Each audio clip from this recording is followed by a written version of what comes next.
मित्रों, कल्पना कीजिए, एक शांत रात है।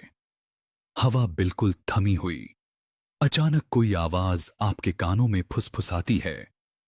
समय पूरा हुआ और अगले ही क्षण सब कुछ बदल जाता है। क्या आपने कभी सोचा है कि जब शरीर की आखिरी सांस थमती है तो उसके बाद क्या होता है? क्या सब कुछ अंधेरा हो जाता है या फिर वहीं से एक नई यात्रा शुरू होती है? शास्त्रों में वर्णन मिलता है कि मृत्यु अंत नहीं, बल्कि आत्मा की अगली राह का द्वार है। जैसे ही शरीर शांत होता है, आत्मा उससे अलग हो जाती है। आप अपने ही घर में खड़े होते हैं, परिवार रो रहा है, कोई आपके नाम से पुकार रहा है, लेकिन आप चाहकर भी जवाब नहीं दे पाते। तभी आपको एहसास होता है, अब आपका नाम, आपकी दौलत, आपका पद कुछ मायने नहीं रखता। अब सिर्फ आपके कर्म आपके साथ हैं। तभी आकाश में एक विचित्र कंपन होता है। प्रकाश और छाया के बीच से दिव्य दूत प्रकट होते हैं। उनका चेहरा कठोर है, पर आंखों में न्याय की झलक। वे आत्मा को एक ऐसी राह पर ले जाते हैं जो किसी ने देखी नहीं। रास्ता लंबा है, सूना है और हर कदम पर अपने ही कर्मों की गूंज सुनाई देती है। कुछ दूर चलने के बाद एक विशाल नदी दिखाई देती है। यह साधारण नदी नहीं है। इसका जल कभी आग जैसा तपता है, कभी बर्फ जैसा जमा देता है। इसे पार करना हर आत्मा के लिए अनिवार्य है। कहते हैं, जिसने जीवन में दया की, सेवा की, सत्य का साथ दिया, उसके लिए यह नदी शांत हो जाती है। लेकिन जिसने छल, क्रोध और अहंकार को चुना, उसके लिए यही नदी परीक्षा बन जाती है। नदी पार करके आत्मा एक दिव्य सभा में पहुंचती है। वहां न्याय का आसन सजा है। एक तेजस्वी स्वर गूंजता है, कर्मों का लेखा प्रस्तुत करो। सामने एक प्रकाशमान ग्रंथ खुलता है। उसमें जीवन का हर क्षण दर्ज है। कोई बहाना नहीं, कोई झूठ नहीं। हर अच्छा काम एक उजले दीपक की तरह चमकता है और हर बुरा कर्म एक छाया की तरह सामने आ जाता है। फिर निर्णय होता है, आत्मा को आगे किस मार्ग पर जाना है।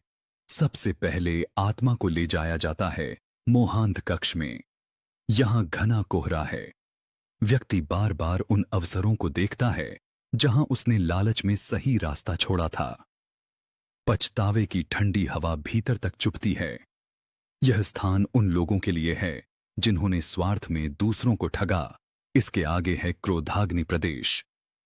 यहां जमीन तपती है और हर ओर गूंजते हैं वही कठोर शब्द जो कभी दूसरों को कहे गए थे। हर शब्द अब बिजली बनकर आत्मा को झकझोरता है। यह सजा उन लोगों को मिलती है जिन्होंने अपने गुस्से से रिश्ते तोड़े। फिर आता है छलवन, एक घना जंगल जहां हर पेड़ दर्पण जैसा है। हर दर्पण में वह चेहरा दिखता है जिसे कभी धोखा दिया गया था। आत्मा जितना भागती है, उतना ही अपने कर्मों से घिरती जाती है। यह उन लोगों के लिए है जिन्होंने विश्वास तोड़ा। इसके बाद है अहंकार शिखर, एक ऊंचा पर्वत जहां चढ़ते चढ़ते सांस टूटने लगती है। ऊपर पहुंचकर पता चलता है कि शिखर खोखला है और नीचे गहरी खाई है। यह स्थान उन्हें दिखाता है कि घमंड का अंत हमेशा खालीपन है। एक और स्थान है वचनभंग घाटी। यहां समय रुक जाता है। आत्मा को वे सारे अधूरे वादे सुनाई देते हैं जो उसने किए और निभाए नहीं। हर अधूरा वादा एक बोझ बनकर आत्मा को झुकाता है। लेकिन मित्रों, यह सब केवल दंड की कथा नहीं है। जहां अंधकार है, वहीं प्रकाश भी है। जिन्होंने सेवा की, करुणा दिखाई, माता पिता का सम्मान किया, जरूरतमंदों की मदद की, उनके लिए एक अलग मार्ग खुलता है। वहां सुगंधित हवा बहती है, मधुर संगीत गूंजता है और आत्मा को शांति का अनुभव होता है। वहां न भय है, न पछतावा, सिर्फ संतोष। अंततः आत्मा समझती है, हर कर्म बीज है। जो बोया गया वही फल बनकर सामने आया। जीवन हमें हर दिन अवसर देता है कि हम सही चुनें, क्योंकि मृत्यु के बाद कोई नया कर्म नहीं जोड़ा जाता, केवल हिसाब होता है। इस कहानी का उद्देश्य डर पैदा करना नहीं, बल्कि चेतना जगाना है। अगर हम आज सच बोलें, दूसरों का सम्मान करें, क्रोध और अहंकार पर काबू रखें, तो आगे की राह स्वयं प्रकाशमान हो जाएगी। तो मित्रों, जब भी कोई गलत कदम उठाने का मन करे, एक बार सोचिए, यह कर्म मेरे साथ चलेगा।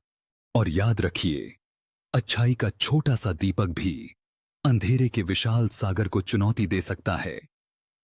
अब निर्णय हमारे हाथ में है। हम अपने लिए कैसी यात्रा तैयार कर रहे हैं।